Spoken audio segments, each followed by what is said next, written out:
Welcome to episode 14 of the Movement Logic podcast. I'm Dr. Sarah Court, and I'm here with my co-host, Laurel Beaversdorf.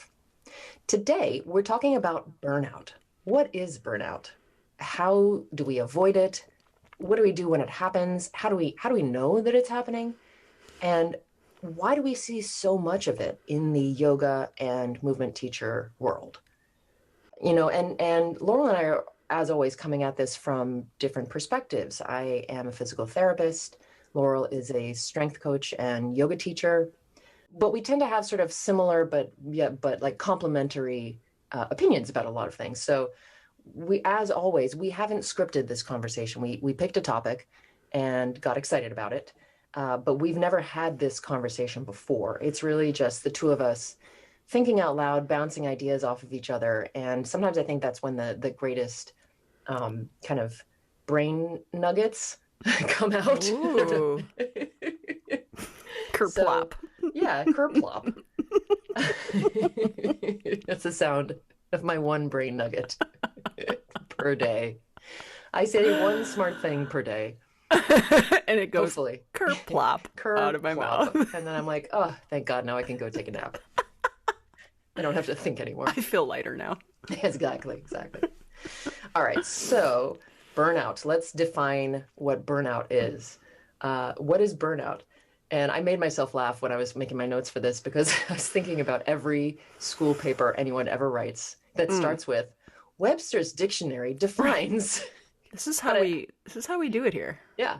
So I actually quite honestly did go into Webster's Dictionary, and Webster's Dictionary defines burnout as the cessation of operation, usually of a jet or rocket engine. And I was like, well, that's not what relevant. I mean, if cessation or of operation is kind of what burnout is. But then it goes on to say, exhaustion of physical or emotional strength or motivation, usually as a result of prolonged stress or frustration. And then also to cause to fail, wear out, or become exhausted, especially from overwork or overuse. So since this is not a podcast about jet engines, we're going to talk about the other definitions. But it feels relevant, the jet engine one. Yeah, as a metaphor. Yeah. So Laurel, I've heard you talk before about just sort of, in passing about how you experience burnout, what it looks like for you when it hits you, what your psychological and emotional state. And it's not something where you're my understanding, I mean, for me as well, it's not something where you're walking around going, I have, physical and emotional exhaustion. Like you don't necessarily recognize it as that, right? I certainly don't. Yeah. So can you talk about when you feel burnout, what that experience is like, how it hits you?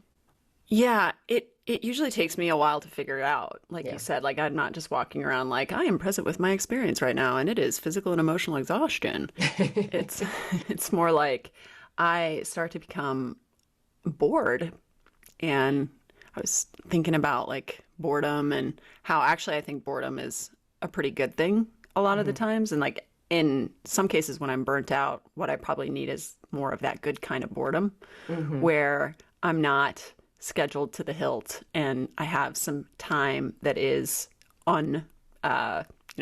committed to think about what am I going to do now? I don't know, And so it's not that kind of boredom of having openness in the schedule and not knowing what to do with it, or being on vacation, for example, like the boredom of being on vacation and having, set boundaries around cell phone and work.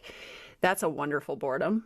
That I, again, when I'm burnt out, feel like I need more of that type of boredom. The boredom I'm talking about when I'm burnt out is more of, I don't care about this. Why are we doing this? Why am I doing this? Why am I working so hard at this? What is happening right now? Does this matter to anyone? And it's usually that it doesn't matter to me. And it's usually that it doesn't matter to me because I've taken it too far and gotten off track a little bit. So whether that's taken, computer time too far, or taken just a particular endeavor a little too far, like teaching maybe privates or teaching group classes. When I was first starting out as a teacher, I I took on a lot, and it Mm-hmm. took a couple of years, but eventually I was like, I'm burnt out, taking on too many teacher trainings at a Mm-hmm. particular time. Um, and also I could talk about, burnout with physical exercise. I mean, I don't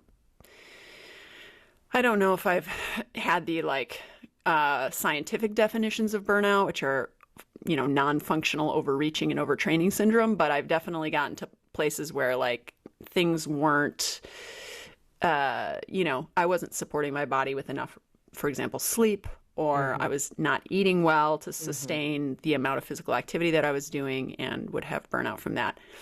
And it's a feeling of like, I don't want to because I'm bored. And that's kind of because I don't care. That's kind of Mm-hmm. what it feels like to me. Mm-hmm. It's interesting. Mm. Um, I have some of that same, but for me, a lot of the time it shows up as um, just I don't care. Like I don't care about my clients. Like and I remember specifically when the first time I had really, really gnarly burnout as a PT was when I was working a 40-hour clinic schedule, which is actually not unusual. Most PTs do like, 9 to 5 every day, or they'll do four Oh, 10-hour shifts. Like sounds I mean, I was brutal. seeing 8 patients, and I get to see patients on the hour. So I was seeing 8 patients a day, but there's plenty of PTs that see 3 patients per hour and they're doing 24 patients a day. Like there's a, relentlessness to it. And Mm. I really specifically remember a patient talking to me, and they were talking about their low back pain. And I remember in my head, I was just like, I don't care. Mm. I don't care about your back pain. I Mm. don't care if I make you feel better, or like it was just an extreme, like I've lost all desire to give a shit. Am I allowed to Hmm. swear on this podcast? I don't know. Yes. Well, it's your Um, podcast. and it also showed up as just being very irritable. I was very Yeah. snappy. I was very short-tempered. I was just everyone was irritating to me. Mm. I had and I think what that's a symptom of is having no space left. Like I felt like I had very little room for anything to be wrong. Like Hmm. if I was stuck in traffic, I couldn't handle it. If um, somebody said something and I didn't think it was funny, I couldn't handle it. Like there was just so little space for anything to Hmm. be, not quote unquote perfect.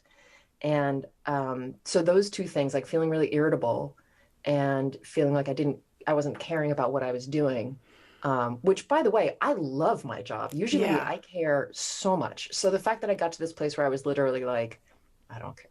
I was like, Yeah. okay, something is going on, something is, and something needs to change. Yeah. Um, so, I think it's interesting because I think for some people it shows up in other ways. Maybe you feel really weepy. Maybe you Mm. are, you know, very like just kind of shut down. Mm. Maybe it's sort of this over like you think you're super super happy, but you're sort of just trying to force yourself to be super happy, Oh yeah, you know? I can definitely get into a little bit of that as well, Yeah. of Yeah. like just pushing through. Right. Yeah. And so I think it's while it's an experience that a lot of us have, but we have the experience in slightly different ways. And Mm. I think it's useful. I mean, I think probably everybody at some point in their teaching career will have a burnout moment or two. Yeah. And Yeah. so I don't think it's it's not a great feeling, but I think once you recognize it, once it's happened to you at least once, Mm. then if you get yourself in a situation where it's starting to happen again, you can recognize it because you can be like, Yeah. oh, wait a minute. Why is everybody annoying? I mean, let's be fair. I find a lot of people annoying. So, no, I'm teasing, I'm teasing. But like, why am I feeling so edgy? Or, if you Yeah. have that kind of clarity of like, I don't care about something, which you and I seem to do, but experience it in a slightly different way, so Yeah. that you can see it coming, and then that way at least you're kind of ready. You Yep. know, the part of it for me as well was, because I was so scheduled, um, I didn't things that I was supposed to do for fun, I didn't want to do because Hmm. all I wanted to do was not be scheduled. So Mm. even if it was like, let's go to a movie, it's at 4 o'clock, I'd be like, because it was like Hmm. another thing I had to do. It was another Completely. commitment. you know? Yeah. All of the commitments of like I have to remember this time on this day to go do Hmm. this little thing can be like the straw that's about to break the camel's back. Like I Yeah, totally feel that. It's like, yeah. no, I can't handle one more thing. And Yes. there's also something called being emotionally labile, which is I kind of I have a lot of experience of it happening to me, but I kind of love it as a as a phrase. You sound All I can think of is labia. Like what does labile mean? Just like that's where my mind went immediately. it's when all of your feelings just flow from your uterus out onto, no, that's not what it means at all. But it could be. Is that it? That might be the etymology. I don't know. It might be. It might be. We have to You look know how at, emotional women are all the you know, time. just having too many Calm down, feelings. lady. Hey, listen, you need to calm down. Um, Lady. lady is my favorite. Hey, lady, you need to calm down. Like, watch me punch you. Yeah. But no, emotionally labile is when you're you feel kind of like at the mercy of this sort of like tidal wave of different feelings that might just show up all of a sudden. Like it's 3 p.m. on a Monday and you're suddenly crying for no reason or no apparent reason. Nothing Mm, happened, you know, or like fragile um, almost. yeah, or and just kind of like very not having any sort of objectivity, just really kind of getting like bashed around by your feelings, and that they could Yeah. be anywhere on the spectrum, and not have anything necessarily to do with what is immediately happening in your life in that moment. Mm. You know, somebody might say something completely benign, and then you're just like grumpy for Mm-hmm. the rest of the day. I have had that happen. Mm-hmm. Um, Yeah, me and too. and so that's part of it as well, when it's like it's that thing where you don't have, bandwidth gets really overused as a phrase, but it's useful because it's Mm-hmm. like, well, I don't have any more bandwidth. Mm-hmm. So the tiniest little thing, I have no more you grace to give. yeah, yeah, you're just like, I got no room for this, Yeah. you know. Um, Yep. so why do you think we see so much burnout in the yoga and movement teacher world? Laurel, I know why, or I have some thoughts around why it happens, but I'm Mm. curious to hear what you think the reasons are. Well, if I think about what my schedule looked like for various parts of the beginning of my career and what I've heard from colleagues about their schedule is, it's not uncommon for movement teachers to be, at least, pre-pandemic when everything was in person, to be running around an area, a city, New York City, for example, from gym to gym to gym or studio to studio to studio and teaching classes back to back all day long, then maybe going to people's houses and doing one-on-one sessions. And so you are doing something that's physically demanding, you're doing something that's emotionally demanding, and you're maybe, especially if you're heavy on the group classes and light on the privates, probably not making a ton of money for all of that effort put forth. I think it's still really common, for example, that group class instructors make about $20 to $30 a class. That's so crazy. Um, yeah, it's actually like really still very common. And this is like when I worked for one of the biggest yoga corporations in the world, my starting rate was $25 a class, and there was this policy that we cannot give you back-to-back classes. So you gotta go to the studio, teach your hour, sometimes hour and a half class. This is back when like yoga classes were sometimes 90 minutes. It would depend. Mine were usually 75 minutes, and make $25 before taxes. Right. Right. And, on top of that, as a newer teacher, there was a lot of cognitive overload because I was learning to teach. I was still learning to teach. And so it Right. felt cognitively very demanding, physically very demanding. And then all the anxiety, of being new at something. So, and also like worried about not having the numbers to remain on the schedule. Hmm. So there were classes that you just were going to have a hard time filling because of the time, because of the whatever location. It's that magic thing of like teacher, time, location, class type, right? If Hmm. all of the stars were not aligned, despite your best efforts, despite your talent, despite, all the good things you bring to the class. It might be a failing class, and therefore you've also got to worry about having even that measly $25 taken away from you. And so Can I ask a it's question? difficult. Did the yoga corporation that you worked for, was there a specific number? Like you have to have X number of students in your class to No, keep it it?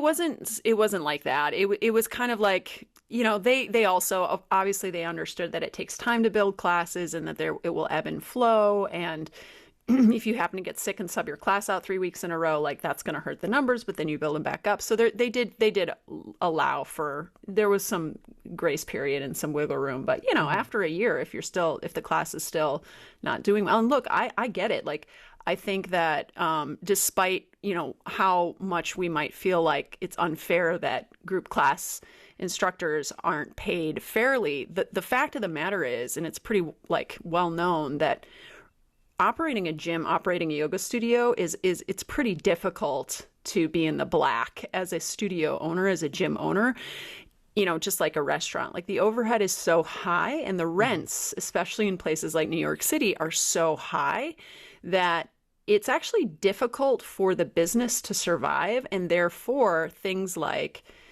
paying staff can,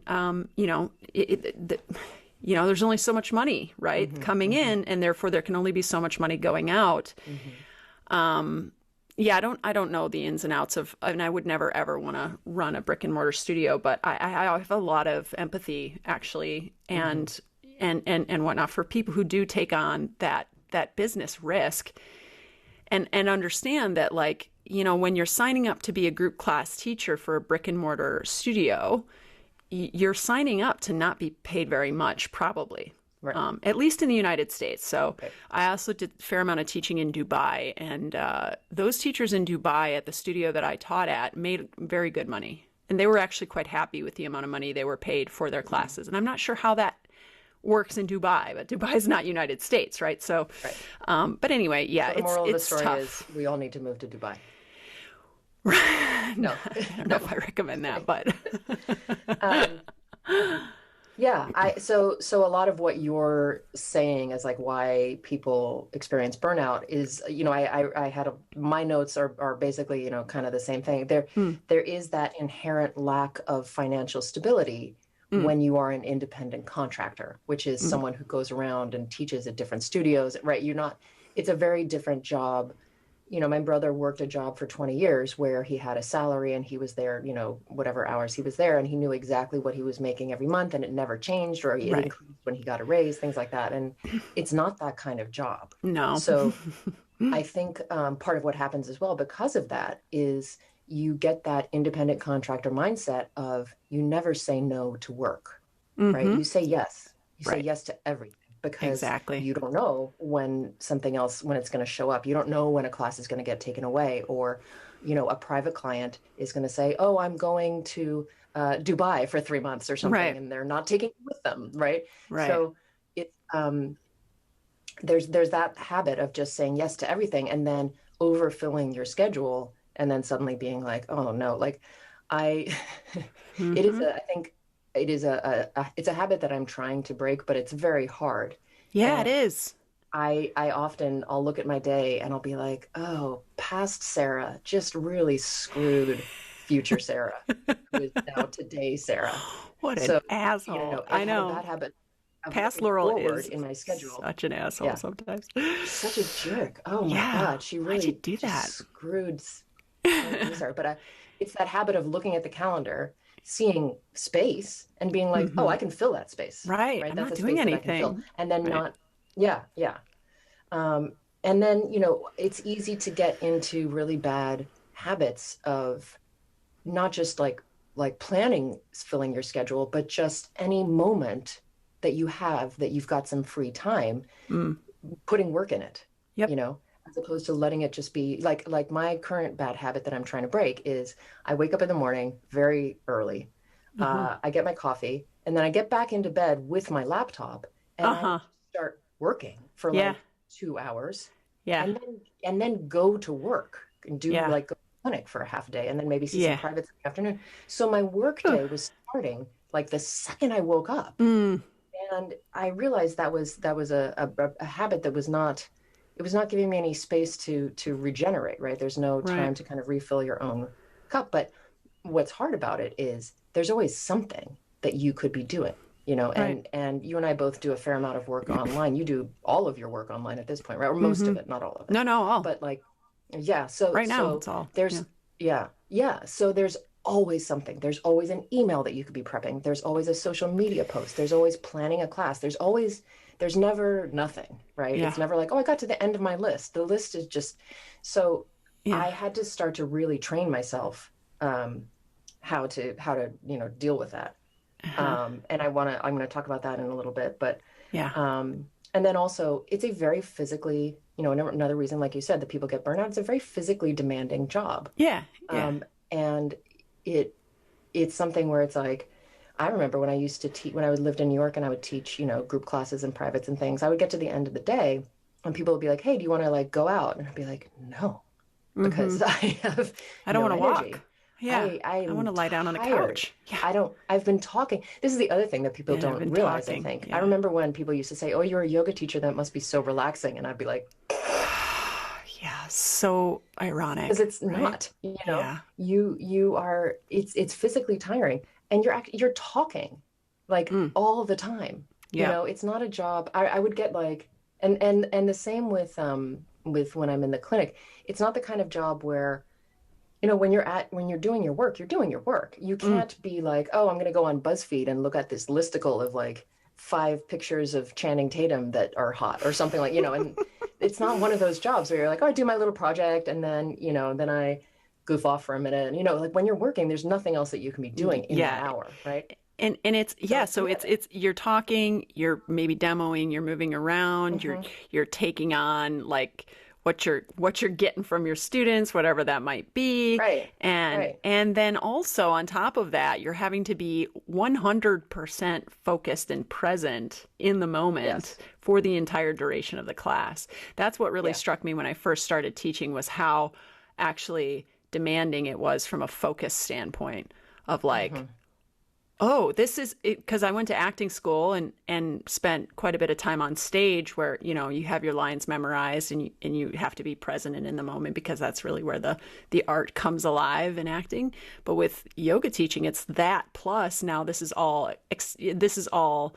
you're making it up on the fly. Like you don't have script that you're memorizing unless you teach Bikram or whatever, but like you're coming up with the cues and responding in the moment to students. So it's that step above even of like maybe improving for an hour Hmm. straight. Yeah, I can't yeah, imagine being an improv artist and improving for an hour straight. I mean, that's next level mind right, energy requiring. right. And teaching is that. It is a lot. It is Yeah, a yeah. lot of energy. And there's sort of like the psychological, the emotional, the energetic stress of that. Mm-hmm. And also there's, like you said, the sort of your if you're being that present in the moment, it's almost unavoidable that you end up you know, I think of it like off-gassing, but like whatever the students are off-gassing, Mm-hmm. I don't mean farts, but sometimes they're off-gassing. Let's be There's those real. too. But whatever they're putting out, you are absorbing, whether you want to or not. There's sort of no way around it. Like if you're, Yeah. that feeling of going in and subbing for someone else and you walk in the door and everyone's face falls because Oh you're not yeah, working. that's the best. And that's the beginning, right? And then you have to be with those people for an hour and try to convince them that actually you're not the worst Your and voice goes up maybe an there's octave. You're something, like, "Hi, you know, everyone. right? So you're starting at a deficit place, Please love and me. trying to kind Don't of, hate yeah, me." clamber back up. Ugh.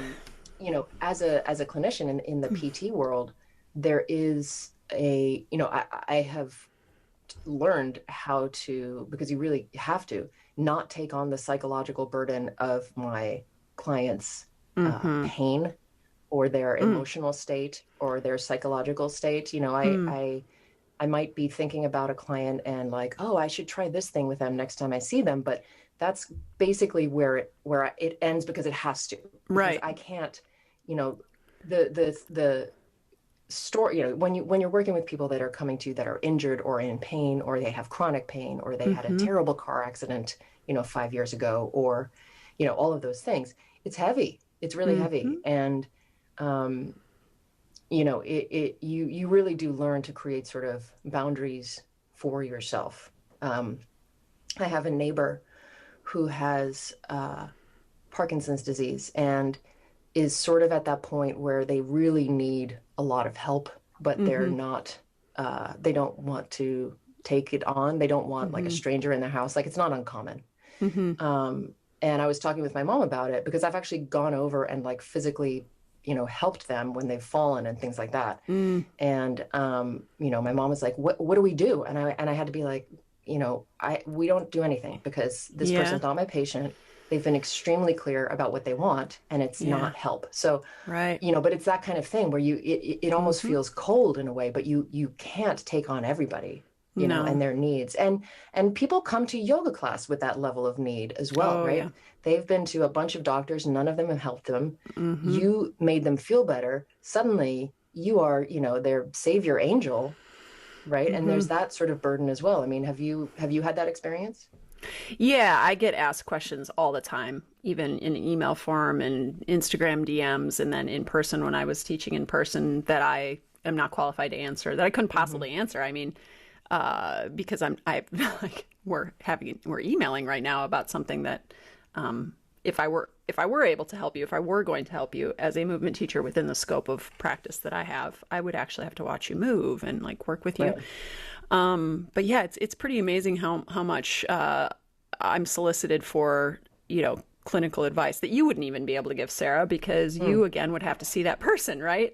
Right. And so, I think that people are looking for answers, and it makes sense to me that they would come to me. I'm sure I've asked people questions that they didn't feel were appropriate questions for them to answer as well, because we seek out the people that we trust and like and whose opinion we value. And I think trust is probably the first and most important thing about that person. And it's a good thing that we're, trusted as movement teachers, but we have to be careful with that because with great power comes great responsibility. And so the way that you answer questions like that is really important. And I've gotten better at it over the years because I think in the beginning when people would ask me to take on stuff that I, was inappropriate for me to take on, I would feel bad about it, and then also maybe even a little bit anxious about getting it wrong, and so I would kind of just say like, oh, I'm not a doctor, so I can't answer that question and leave it at that. But now I think I've gotten a little bit more skilled and nuanced at like holding space for them to share and talk with me without taking on the emotional burden of what they're sharing or feeling bad that it is somehow my responsibility to give them answers, but really to just let them talk through what's been going on, because sometimes that's enough, right? It's enough to have someone listen to you and not offer solutions to your problems. And sometimes that's really what people want too. They don't necessarily need solutions to their problems. They just want to bounce their ideas. They want the thoughts that have been rattling around in their head to be spoken out loud to somebody else so that they don't feel so alone with them, Yeah. And I think but then what you, excuse me, and we're saying about not taking on that emotional burden, I think that's very hard because it's almost like, we feel responsible for that person in that moment, right? Because you're so to be able to not only say like, well, I'm not necessarily qualified to answer that question or something like that, but also to not think like, oh, well, just because this person shared this information with me doesn't mean like I am now their actual, I'm their person. I have to fix this for them. I have to go research, what, like, it's very easy to take on, other people's need. And I think that ends up as being something that can burn you out psychologically. Yeah. Well. And I think it might, for me at least, when I would try to solve people's problems, when I really probably wasn't my job to, I would maybe like give a little too much, if you want to call it that. It was because at that time, I think I was feeling insecure about my capabilities of actually helping people and not really knowing what that should look like given my level of experience and my scope of practice. I was really unclear about the boundaries of what it was that I was there to do. And so I think I would flounder and then feel bad and then feel inadequate. And now, of course, every once in a while, yes, I still feel inadequate. I mean, who doesn't? But I feel much more confident in what it is that I am able to help students with. And then I can do that to the best of my ability. And then what I am not able to help them with, and in holding space for them to share with me whatever is going on, and then making it, clear that this is what I can do and this is what I can't do, but here's who you could go talk to, or here's what you could look into, or here's the direction I recommend you head in to find the person who is qualified to help you. That feels really good to me. Yeah. It feels like, okay, I did as much as I could do, and first and foremost, what I did, which is what I can do, is I listened, and I listened without taking it on and making it my job. Right. It's like you took the, it's a hot potato game. You took the hot potato and then you just handed it along, so that by giving them a reference to somewhere else, you're not in charge of finding that somewhere else for them, or you don't have to do anything else. You're like, here, go here. Try this. I remember I was working with a more experienced teacher training, and a training that I was co-leading with this teacher trainer. Her name's Chrissy Carter, by the way. I have a lot of respect for her, and she was a senior teacher at Yoga Works, and she said something like, we were coaching some teachers on their voice while teaching, and she said something along the lines of, imagine that when you're teaching this class, you're sitting in a booth with a friend having coffee. How would your instruction of this pose sound if you were sitting with your best friend in a booth in a cafe having coffee? And that was just such a light bulb moment for me and everybody in the room. And then, from there, throughout that training, she would talk a lot about how, your students aren't your friends necessarily. Some of them might be. They're not your friends, but how can you listen to students, and how can you relate to students as though they are friends, right? So not children, not spouses, not, not in a way where there's this clear power dynamic, which there is. Let's not pretend there isn't. Teachers are in a position of authority relative to students, but can you adopt this attitude towards students that is friendly? So how would you want to be listened to when speaking to a friend? How would you like that friend to listen to you? And can you actually relate to your students? Take the pressure off yourself and just know that actually it's more than enough to relate to students in a sincerely friendly way. And I've remembered that forever. And I've since that time, and I keep coming back to it, because it was pretty profound shift for me in terms of like making it actually enriching and meaningful to listen to students when they come to you with their stories and their problems. And then also not feeling like you need to, as their friend, right, go home and really take that on. Because when we get together with our friends and we share parts of ourselves with our friends, like, it's actually more than enough. The friendship is inherently that. It's just listening. It's just listening and being there for each other.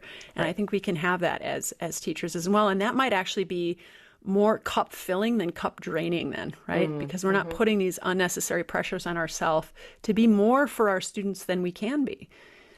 Yeah.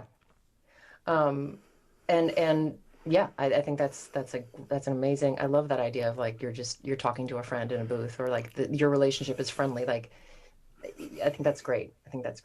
Yeah. And that sort of takes me into my next question about burnout, which is how do we avoid it? And if it happens, what do we do? And, there's some really specific things that I have started to do that I'm going to be honest, I am not always successful at. Past Sarah still sometimes totally does Sarah, future present Sarah in a bad way. But I'm trying to work at it. Right. Part of it is actually allowing space in your calendar that isn't scheduled for anything, not even just for work, but like nothing. Like this past weekend, I've been feeling kind of burnt the past couple of weeks. And this past weekend, I had nothing especially scheduled. And I spent a lot of Saturday and Sunday lying in my bed watching movies. And it was awesome. Yeah. And when Monday showed up, I wasn't like drained from the week prior as I go into the next week. Yep. I was, excited to go to work. I was happy to be working with my patients. I was excited about the other stuff I was working on. So I think it's really, really important to do that and keep that space for yourself. But it's hard. It's hard. And especially I think when you are beginning, you're trying to establish yourself. You may be teaching like a lot of group classes because you haven't gotten very many private students yet. A lot of time the private students come from the group classes or they come from the workshops or something like that, right? So there's, I was last year not working for a lot of last year because I was in treatment. When I started up again in, February of this year, there were, all of my prior privates had disappeared, as they should have. I wasn't expecting them to like wait around a year. Right. They needed care, but there was a sort of chunk of time of like 2-3 months where it was just crickets in the private student world, and I started getting really nervous because I was like, well, this is not all of my income, but there is a chunk of my income that is usually from this category. Right. And then after a few months, suddenly it just was like a avalanche of all of these people. And it was just, it took that time of people seeing me working again and teaching, group yoga workshops and promoting things that I was doing. I'd be like, oh, Sarah's back, and so it takes some time, but, the value of the private student is obviously like, in that period of time, the amount that you're able to earn is sometimes, if you're getting $25 for a group class, you're earning, potentially 6 times that much money in an hour, right? So it's a much more valuable hour. Yeah. But early on, it's hard because you have to, establish yourself in a way. So keeping some space in your calendar that is not scheduled, I think is good. I also, and again, I'm not always good at this, but I try to keep at least one day of the week where I'm not doing anything work related. I'm not answering emails. I'm not writing content. I'm not doing any of the like, I was going to say backdoor, but that's not backstage, back end, something in the back. I'm not doing any of the stuff that like Behind is the not scenes. immediately visible. Behind the scenes. Yeah, I'm not doing Behind the any of that curtain. stuff, right? If somebody emails me a question, I'm not answering it that day. And there's something, it's hard. It's so hard. But there's something about that where you are prioritizing yourself as not your work. You're prioritizing yourself and your own sense of self outside of your job. And that, I think there's an inherent value to that, I think. Yeah. Can I share a little bit about how Yes, please. how I work with this idea of preserving time? Yeah. So I have a daughter, she's 3.5, and I'm hearing you speak about like how you would wake up in the morning and like immediately start working. And I remember those days. I remember when I would also do that. And it's so funny to think back about my life before Eliana, my life now, and just how different my time is used and allotted, because she is seeping into everything, right? Because she's in my, she's in my place of work. Right now she's not at daycare, but she's, in my life as my daughter. And so she's there in the morning right away when I wake up in bed with me, we'll lie together for an hour. And so then I get up with her sometimes, or my husband will get up with her, and like we're taking care of Eliana. And then I pick her up from daycare, a couple days a week, and she's, home all weekend. And so it's so much cloudier. The lines are so much more blurred in terms of like, because now I'm fully working at home and I have a daughter, when is my work time? And it can be, something that I look ahead the week prior and go, okay, these are the days that I'm working. These are the hours that I have to work. And then all of that can get thrown out the window because she gets sick or whatnot, something happens, right? And so I encountered an author by the name of Laura Vanderkamp, who wrote a book called I Know How She Does It. And she's written a lot of productivity books. And I have gone like intensely down the productivity rabbit hole this past like since the pandemic struck, I was sort of like, I got to get my life together because I'm just very disorganized. I'm not using my time well. And so she's one author that I've really resonated with her book. I Know How She Does It, where she basically has you on a spreadsheet track what you do with your time for an entire week in half-hour cells. And she calls it the mosaic of your life and how you're spending your time. And it turns out, that there are 168 hours in a week. And so this idea that we need to have all of our work happening within a certain time frame, and that we supposedly shouldn't be working on the weekends, or we shouldn't be working at night, or we shouldn't be working, at these odd hours as working mothers and also working fathers some of the time, but it's usually working mothers that are battling this a little bit more. These types of constraints can be really limiting. This idea that, I should feel bad because I'm, working during this particular time when for some reason I'm expected not to be working. And this tracking system, this mindfulness system really of just becoming aware of actually how much time there is in a day, because there's actually quite a bit of time. There's quite a bit of time in the week, and using the time when you can to working when you can, and then when you can't, being fully present with those times when you're not working, and like recognizing that you have time to work and you've done the work that you needed to do. And now this is maybe an interrupted time, a spontaneous time when you're not able to work, or maybe this is scheduled in where you're not working, and to really go, just like you would go all in on your work, go all in on your not work, go all in on these other chunks of time in your day, even if it's just 30 minutes, 45 minutes where you can sit down and be with your kid and read a book and like feel really good about that and really enjoy and be present with that.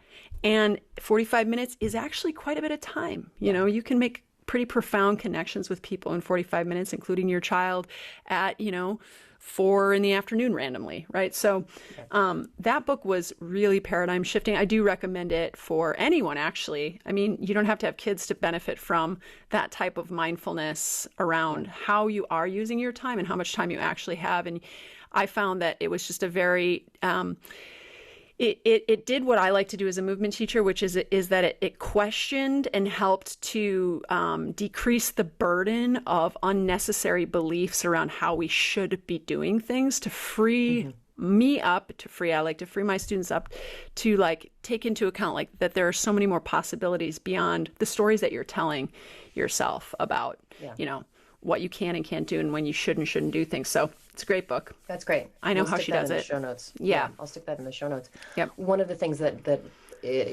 I was thinking about while you were talking is this idea that this I mean, I really like that idea of being like, okay, well, traditionally, the workday ends at 6, but for me, my day has been taken up with parenting or something. I think so. My work time is actually like now a couple of hours in this evening.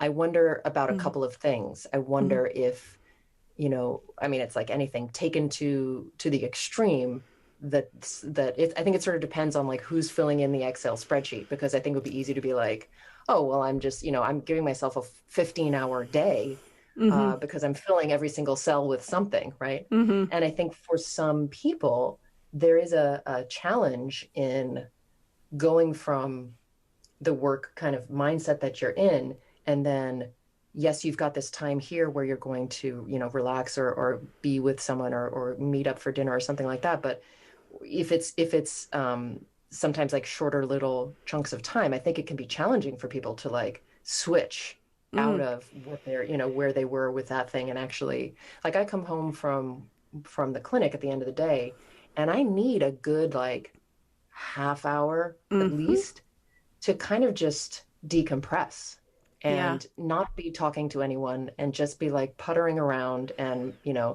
maybe I wash my face, maybe I change my clothes, maybe I, listen to some music, maybe I stretch a little bit, something like that, where it's like, I need a transitional period.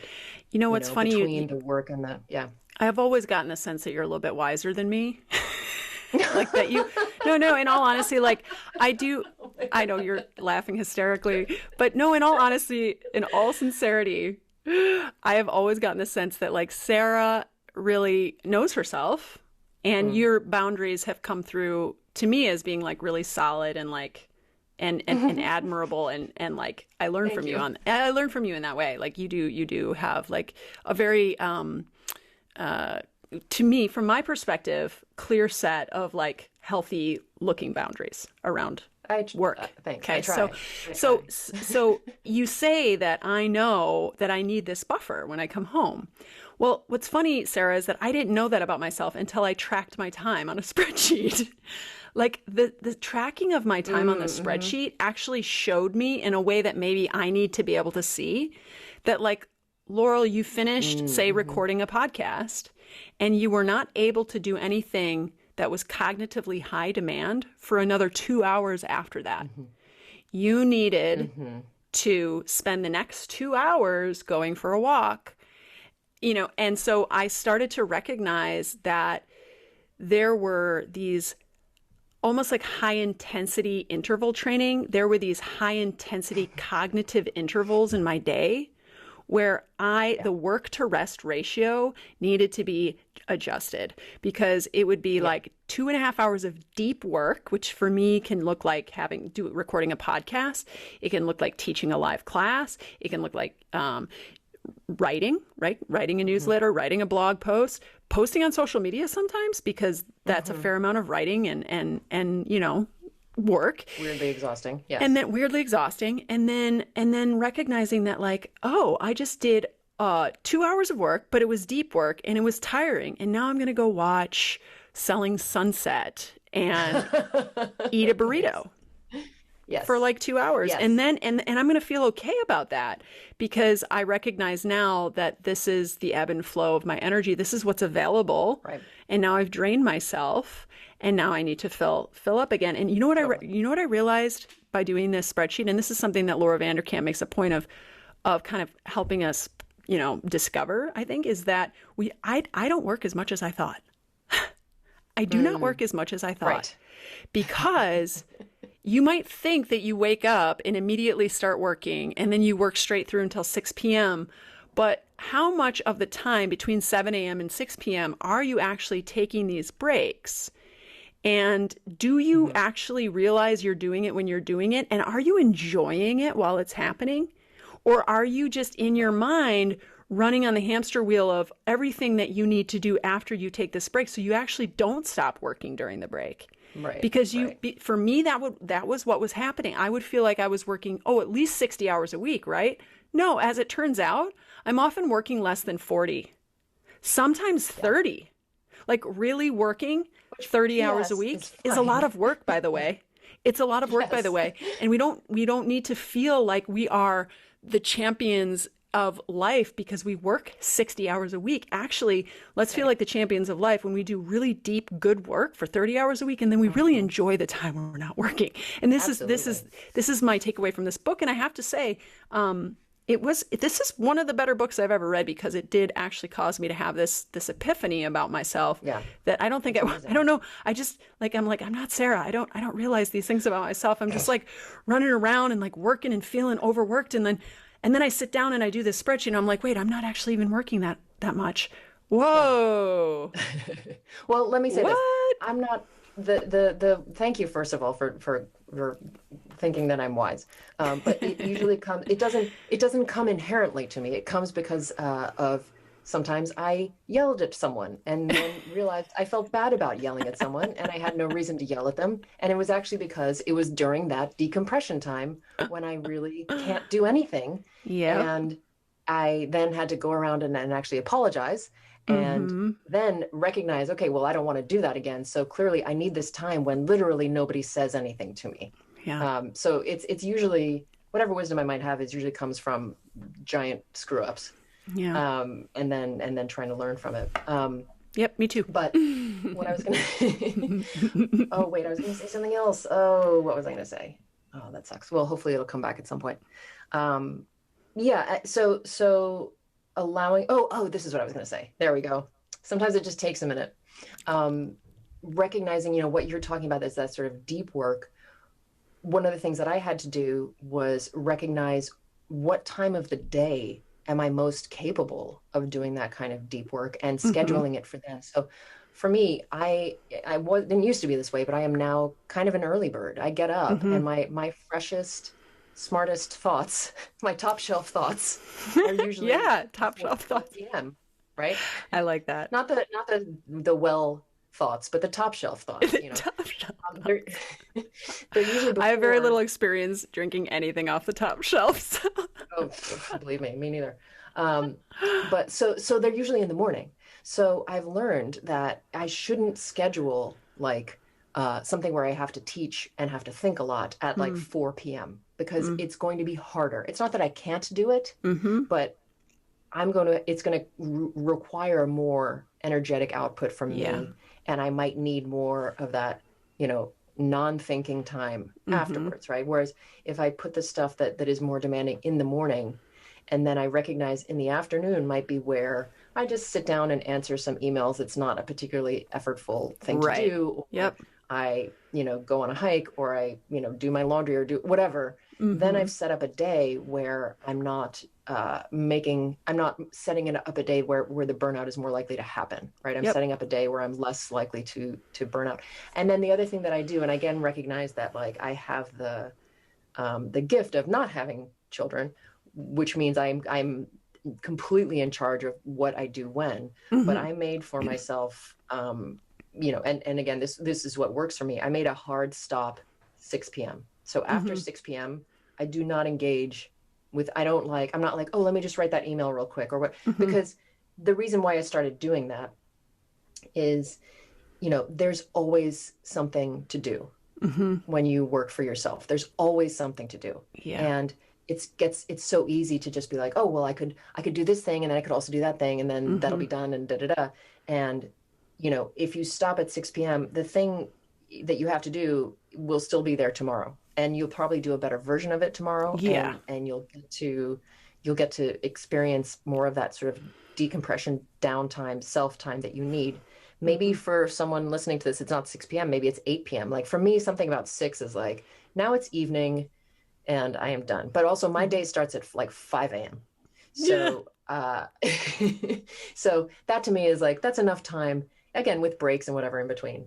Mm-hmm. But and then the other thing is, I talked about just how as an independent contractor, we feel like we have to say yes to everything. And in the Mm-hmm. beginning, especially, you sort of feel that because you are trying to establish yourself, you're trying to And get known, you're it's trying to get kind of some true. visibility. Yeah, in the Yeah, beginning, you do actually you have to kind of have a have to. little bit, yeah, a But looser then, filter in terms of what you let yeah, in. yeah. Mm. But then when you Looser filter. I can, don't know. Are filters I don't know. loose? Tight? I Large don't know. pore I was just filter. like mesh, something about some mesh. I don't know. But then when you can, starting to say no to things Uh-huh.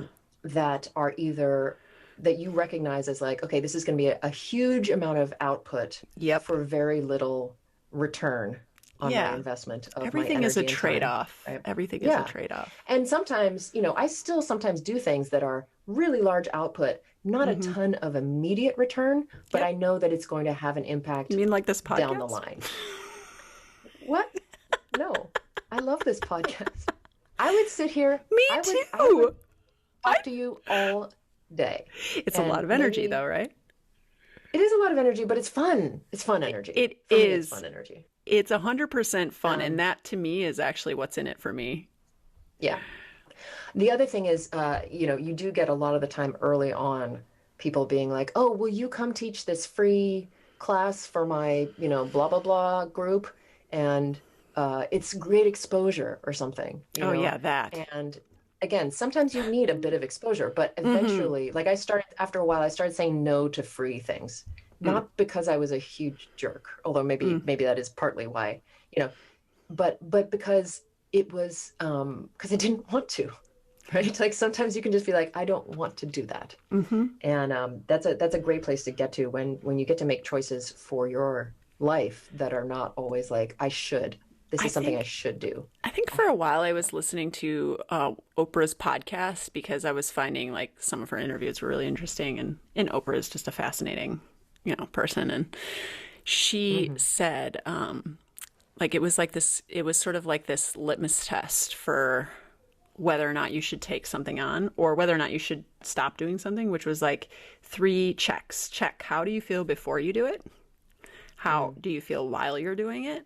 And how do you feel after you did it?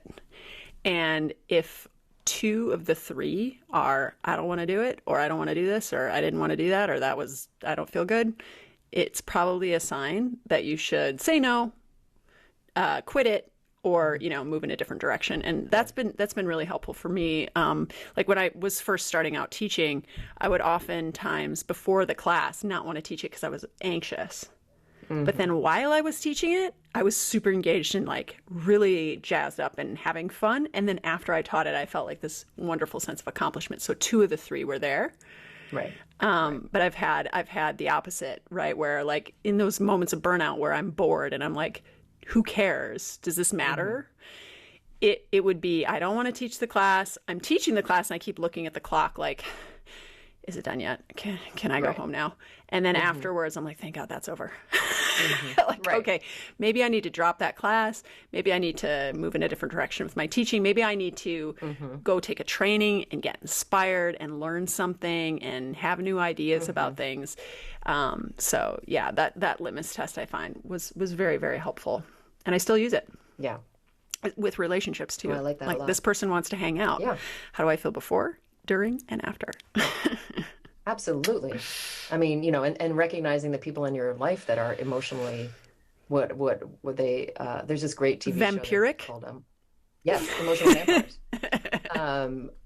What We Do in the Shadows is a phenomenal TV show. And if you're not watching it, you definitely should. Okay. It's a better way to spend your time, I would say, than selling Sunset. But no, there's no better way. There's no better way. I'm convinced. Listen, I spent an entire summer watching the British version of Love Island, of which there are 5 seasons, and I believe something like 50 episodes per season. Like it was on TV every single night. Yeah. And I was like, I love these people. Anyway. I know. Every once in a while, there's a show like Selling Sunset where I'm like, this is just so bad. It's good. It's so good. Yeah. It's so bad. It's good. The other thing, and then I think especially, I mean, this happened to me when I was a yoga teacher. We may see it more in the yoga world where this idea of, pursuing financial gain as a yoga teacher was sort of this like, almost judged in a way in the world that I was in, that like, because your yoga practice should be a practice of, non-attachment, and that your teaching is your way of expressing, your yogic experience, and that if you were trying to make more money, or that there was just something about it like that shouldn't be your goal. Yeah, you shouldn't want to make money teaching. Right.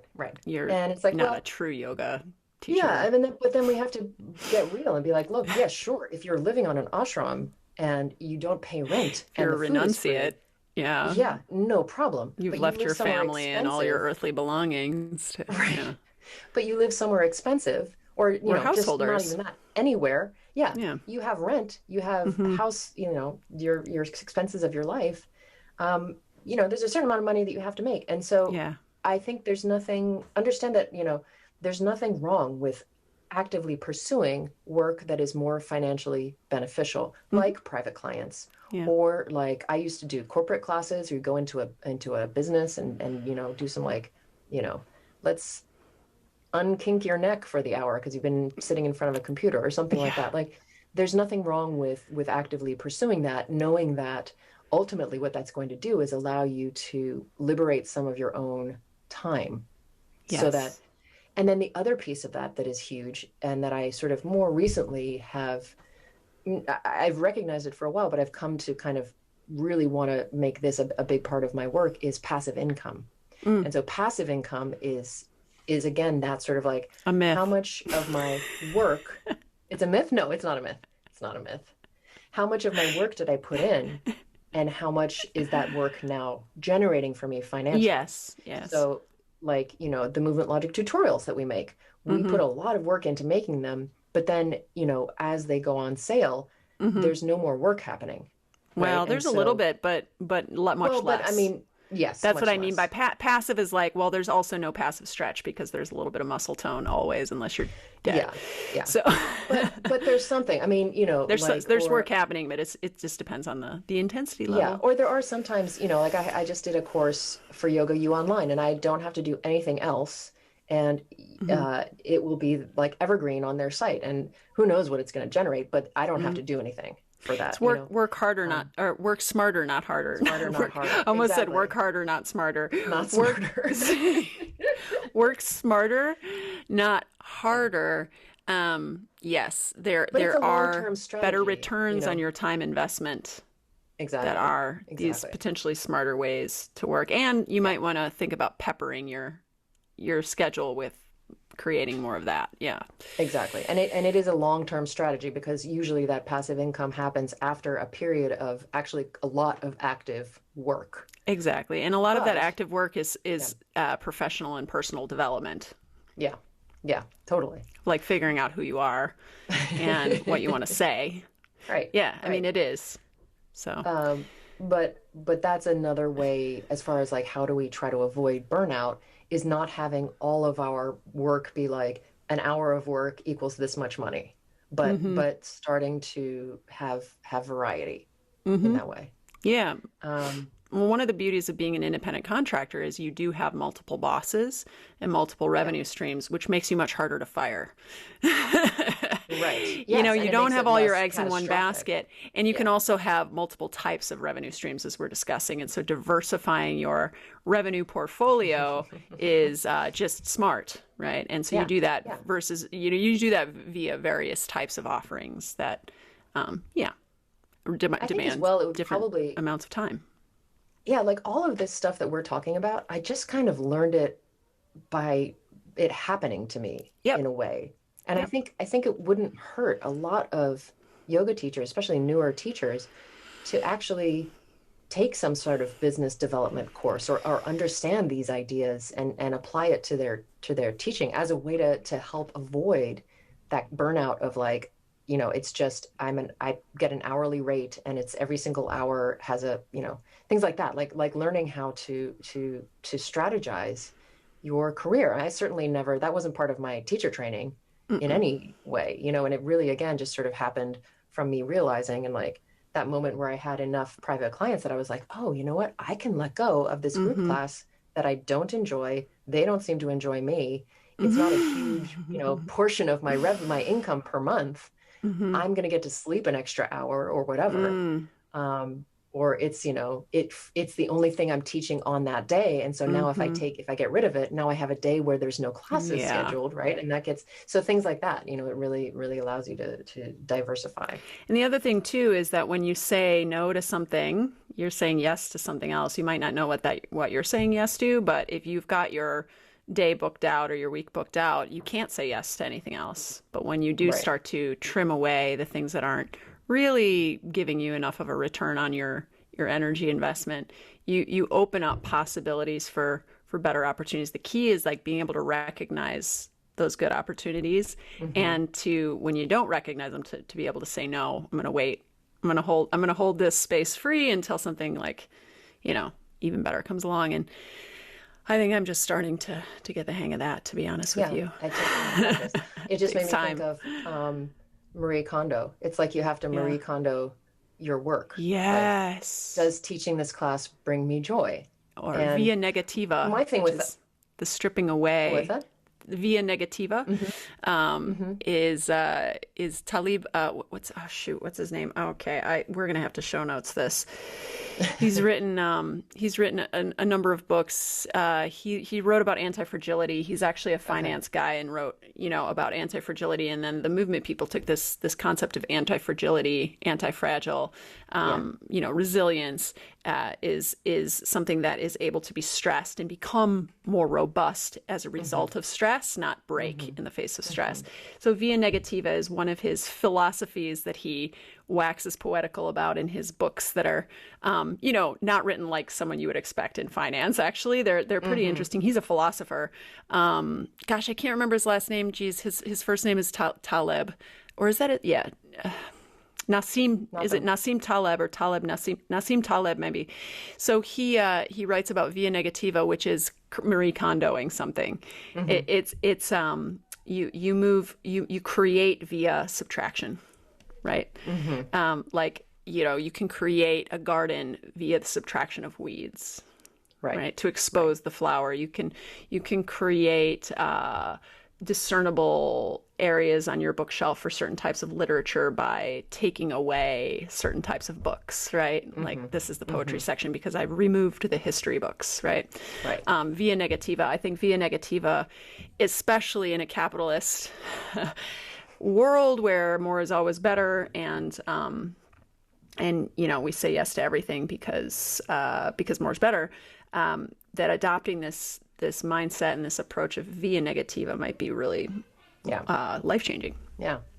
My thing with Marie Kondo was always, well, my Swiffer doesn't spark joy, but it cleans my house. So there's some things in my house that I have that are Yes. not joy sparking necessarily. Right. And I think that's Right. also like the understanding of like, okay, this corporate class that I'm teaching, maybe it's not the most joy sparking of everything I do, but I don't hate it. And Yeah. I get more income versus if I spend that Yes. hour, so there's Yes. value, right? Recognizing the value. Yep. Yep. Um, all right. Well, thanks. What a good conversation. Yeah, it was I good love for talking me. to you. Was it good for you? Yes, it was Um, really good. No, we it's always, I think, good to be reminded of these concepts and this wisdom um, definitely, at every definitely. stage. So, note to our listeners, you can check out our show notes for links to everything that we mentioned in this podcast, and I'll make sure that those two books that Laurel referenced are in there. You can visit the Movement Logic website where you can get on our mailing list, and that way you'll be in the know about sales when we do sales on our tutorials. You can watch the video version of this episode if you like watching more than listening and see what our faces look like when we are thinking. Sometimes my face looks like I'm entered the fourth dimension because I just can't find a word. So that's always entertaining. And that's movementlogictutorials.com/podcasts. Or podcast. I don't think there's an S on the end. I think it's just podcast. No, I Thank don't you think we have room in our schedule for more than one for podcast. two. No, I think we're just a just singular. the single, just the We're a one podcast. singular with the podcast. Yeah. Thank you so much for joining us today. It really helps us out if you subscribe to our podcast on whatever platform you listen, and then also rate and review it in iTunes. We would be super, super appreciative if you would do one of those things, some of those things, part of even just like hit that little star thing, and you might as well just give us 5 because anything less than 5 is mean. And Yeah. Come on. come on, you liked it. 5-star it. Admit it. Yeah. You enjoyed this. Yeah. Join us next week when we will be once again filling your ears with our strong opinions loosely held. Yes. Looking forward to it.